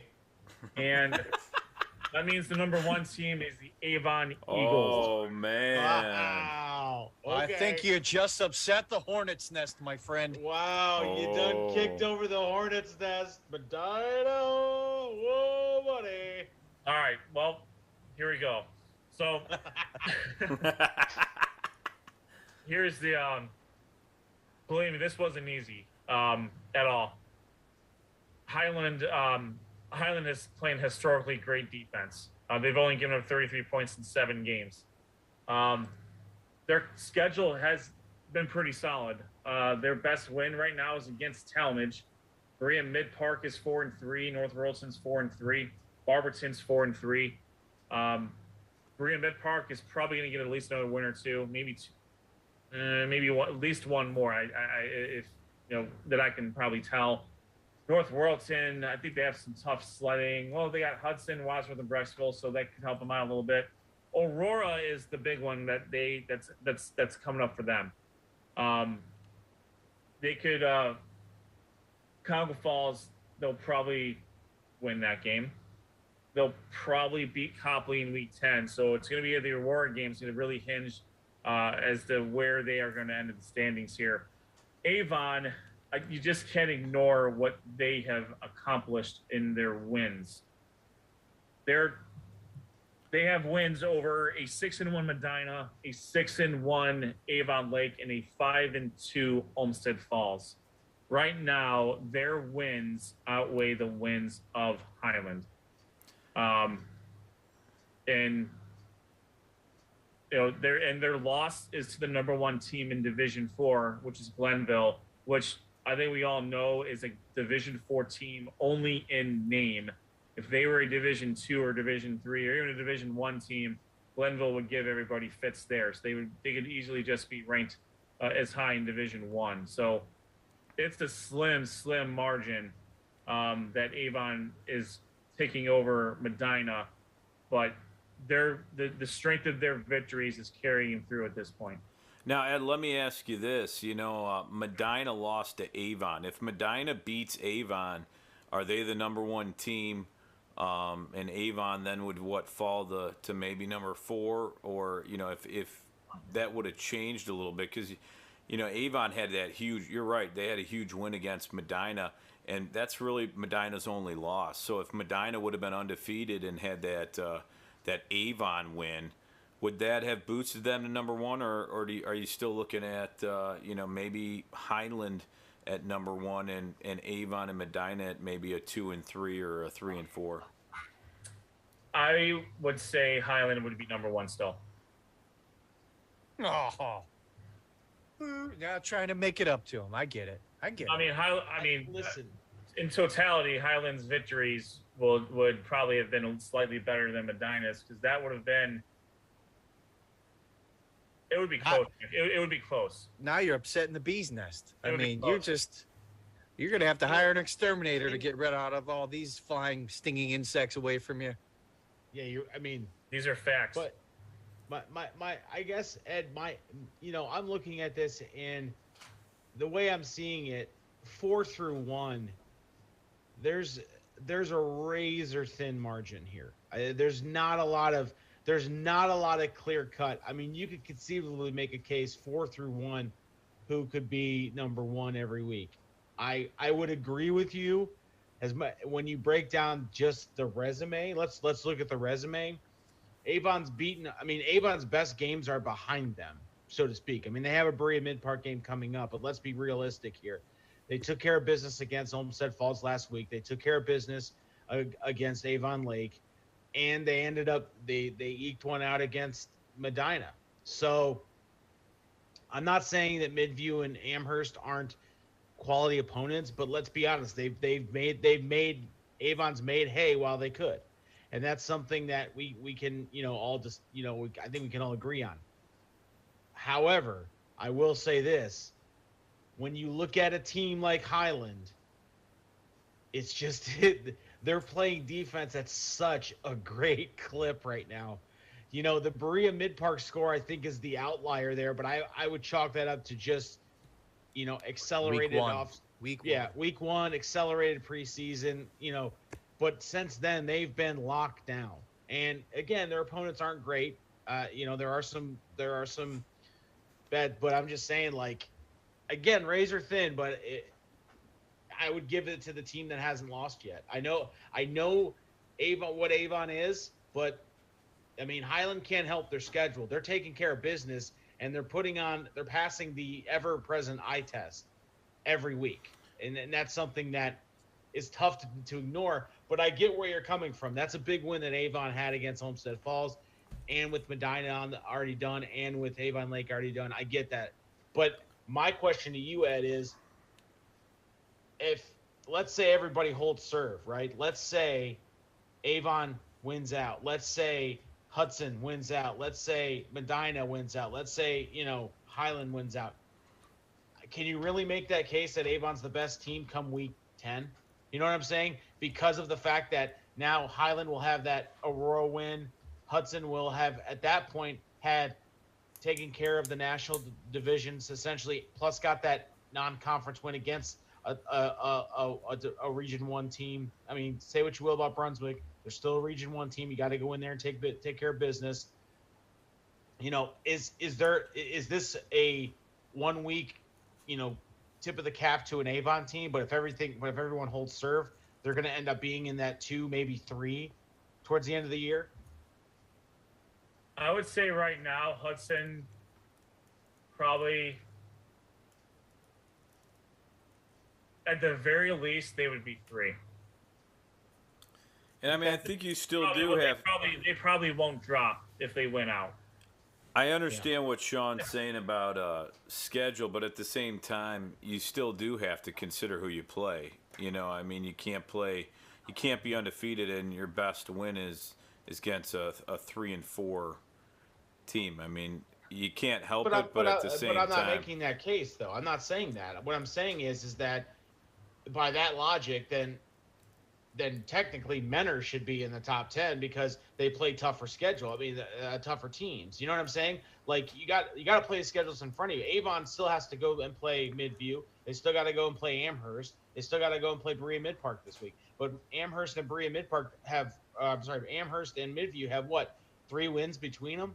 So, and you're going to sit there and say that if Highland goes and beats an Aurora team at Aurora in week 9, that they're gonna still be behind the one loss. I'm sorry, but at that point, if all things are being equal, I think you have to give the tip of the cap to the team that's undefeated, the teams that are undefeated.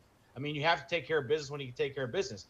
No shame in the loss to Glenville, but Avon, and maybe you could chalk that up to early in the season. Again, they had that weird game in Florida that they only played a quarter. They came back. They had a tough game against Medina. I'm not disagreeing with you. I'm simply just saying that's a loss on their resume. When you stack them all up, all things being equal, I think you have to give the tip of the cap to the undefeated team. I mean, you got to play the schedule.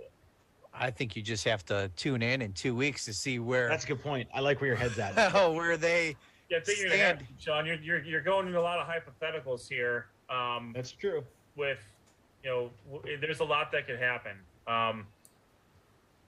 Highland has a very big contest coming up against Aurora. Provided Aurora takes care of business next week, you're going to set up an 8-0 versus a 7-1, and we'll see how that game shakes out. I mean, it's I don't want to talk in hypotheticals right now because it's there, but if you look, I mean, again, the weight of Avon, all things aren't always equal though, Sean. They're not.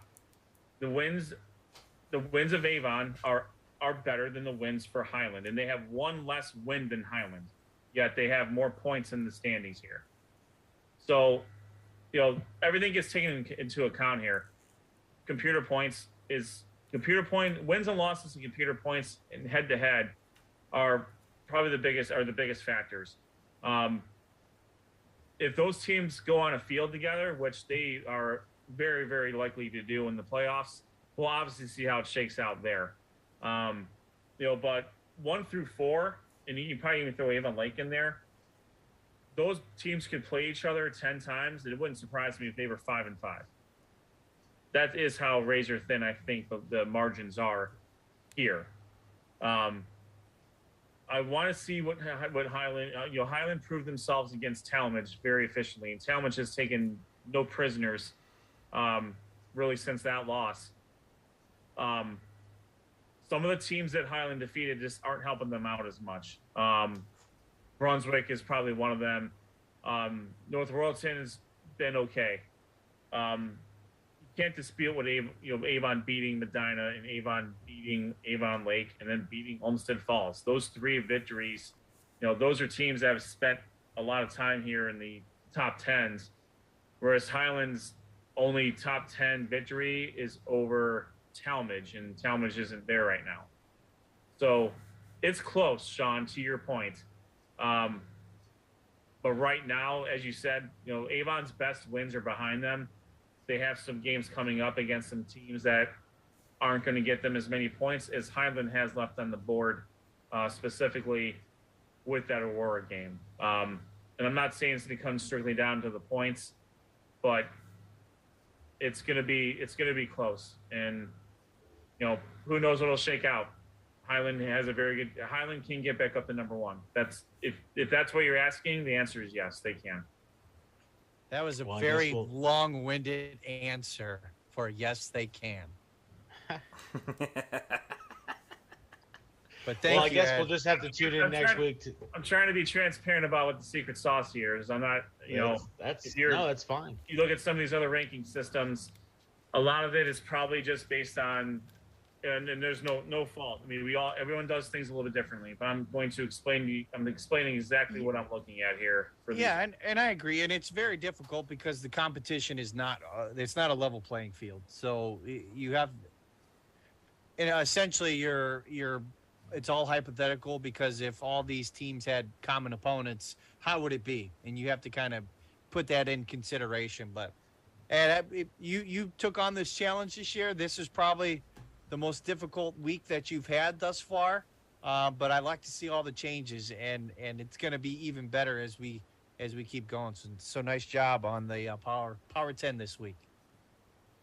No doubt. I mean, the way that we wanted to do this is not to just leave teams where they are. It's got to be fluid. Teams got to be able to have some changes based off of who they play and who they beat, and winning. I mean, you need to win games. I mean, a team like Menor can play with any one of these teams. I don't think there's any dispute of that, right? There's not. Yeah. And it's not Menor's fault that they probably can't get a game with most of these teams. I don't fault them for that either. That's just based off the reputation that they've built, that they need to play big name teams, which is good for the sport. It's good for them. But in comparison here, the teams that are winning games, we want to reward them. They deserve to get Menor's getting their praise from other ranking systems, which is great. And they will get theirs here too if they get some more victories. But right now it's a team like Buckeye, a team like Wadsworth, Leary Catholic. These are teams that don't get a lot of run elsewhere. They're getting it here because they deserve it. Well, until next week, fellas, we're gonna have to wait and see how things shake out for sure. But let's end on a positive note. Let's end on That's a positive note. What's wrong? There's nothing not positive. I don't even want. I'm just saying. Let's end on something. Maybe not positive. I meant let's end on let's give people an idea of where we're going to be this week. Where you're going to be able to see certain members of this show plotting up and down the sidelines, perhaps trying to run up and down the sidelines. And by the way, to all the cheerleaders that I almost truck as I'm trying to get sound to the sidelines, I'm very sorry. But there's those. I feel like the sidelines are getting smaller every year, or maybe I'm just getting bigger. I'm not sure. but I've almost ran over or tripped over equipment or people. So we're not gonna go there. I know. All right. All right. So where are you going, Sean? Where are you headed, brother? Well, I am gonna take a quick trip over to North Olmsted. I gotta check out that North Olmsted team that's on a heater right now, and that Elyria Catholic game. That's gonna be a fantastic. Oh man, game, that's gonna be great. And I think you're right. I think this is the de facto Great Lakes Conference West Championship here. And I saw Elyria Catholic earlier this year against Midview. And I'll be quite honest with you, I think even Coach Fox would agree it was a little bit of a sloppy game. They seem to be rounding into form. And right now, I think North Olmsted is probably the hottest team in the Great Lakes Conference, possibly even in all the conferences we're following right now. There's a lot of fun to watch each year, and so I'm excited to see them in person. And fellas, I think I'm going to head GLC. I think I'm going to go and see the Buckeye Bucks, who are number 7 in our Power 10. I'm going to see them host the Lakewood Rangers. Ooh, nice. There we go. We have an old GLC action here on Sports on Tap for week 8. So make sure you're following us at SOT Podcast on Twitter.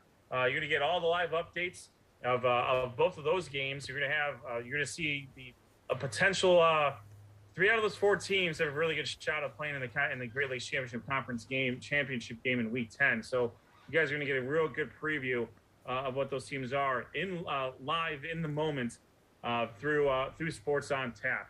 And Ed, we do have another game we're going to be covering. Noah Jacobson's going to be at Brunswick for Medina and Brunswick, so he'll be roaming the sidelines there. So I want to thank him and welcome aboard. Welcome aboard, Noah. Is he the FNG now? Until he appears on the podcast, he is not. Son of a... I was going to say, I never really thought about that, but we'll have to see. Yeah, you're still there, Sean. Come on. When we get new blood on the podcast, so we're talking to somebody new. FNG status still resides with our very own Sean Duffy. All right, there it is, everybody. That is our Week 7 recaps of the Great Lakes Conference, the Greater Cleveland Conference, Suburban League, and the Southwestern Conference. Again, make sure you check out our sponsors, RRT Productions, Bandwagon Fantasy Sports, Ray Felton State Farm Insurance, G&G Fitness Equipment, and GV Artwork, gvartwork.com. And again, make sure you subscribe to us on our YouTube channel. Get those notifications when we come on. It'll be every Monday night at 7:30. And we're running a little long tonight, but we had a lot to talk about here. We want to thank Ethan Holbrook from Avon, receiver, who had a monster game against Olmsted Falls.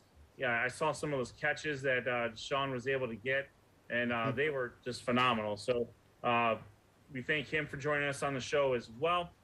And again, make sure you check out our website, sportsontappodcast.com. All the schedules, standings, stats you ever want will be on that website.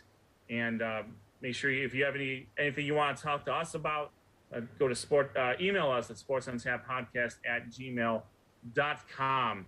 All right, Week 7's in the books. Let's look forward to Week 8. Again, we will be at Elyria Catholic and North Olmsted. We will be at Buckeye and Lakewood and Medina and Brunswick. For Rob Trautman, Josh Jeffy, and Sean Duffy, my name is Ed Dick. Thank you for joining us on Sports on Tap. We will see you on the other side. See you.